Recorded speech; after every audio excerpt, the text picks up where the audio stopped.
बहुत समय पहले की बात है, जब एक घना और शांत जंगल अपनी हरियाली और जीव जंतुओं की विविधता के लिए प्रसिद्ध था। वहीं एक अत्यंत सुंदर और बर्फ सा सफेद रंग का कबूतर रहता था, जिसका नाम शुभान था। और वह अपने सौम्य स्वभाव और दयालु हृदय के कारण पूरे जंगल में बेहद प्रिय था। और एक दिन जब वह सुबह की उड़ान भर रहा था, तभी उसने एक पेड़ के नीचे कराहती हुई छोटी सी गिलहरी को देखा, जो जाल में फंसने के कारण घायल हो गई थी और उसके पैर में गहरी चोट थी। तब शुभान ने बिना डरे धीरे धीरे नीचे उतरकर अपने मजबूत पंखों से उसे सहारा दिया और झरने से पानी लाकर उसकी चोट को साफ किया और कई दिन तक उसका ख्याल रखकर उसे फिर से दौड़ने फांदने लायक बना दिया, जिससे वह जंगल के बच्चों की चहेती बन गई।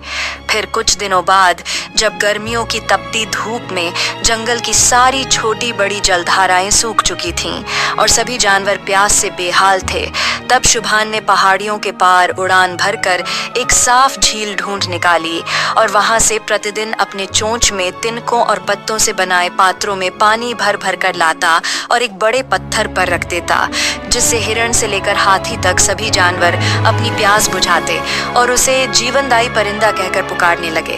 फिर एक दिन दो चालाक बिल्लियां एक ही मछली को लेकर झगड़ पड़ी और दोनों ही उसे अपनी बताकर पूरे जंगल में हंगामा करने लगी, जिससे बाकी जानवर परेशान हो गए। लेकिन शुभान ने चतुराई से पहले दोनों की बात सुनी और फिर उन्हें यह समझाया कि अगर वे झगड़े की बजाय मछली को बांट लें और आगे मिलजुल कर मछली पकड़ें तो सबको ज्यादा लाभ होगा, जिससे दोनों बिल्लियां मान गईं और जंगल में फिर से शांति स्थापित हुई, जिससे शुभान को शांति दूत की उपाधि दी गई। फिर एक रात जब बिजली गिरने से जंगल के दक्षिणी हिस्से में आग लग गई और आग की लपटें तेजी से फैलने लगीं, तब सभी जानवर भयभीत होकर इधर उधर भागने लगे।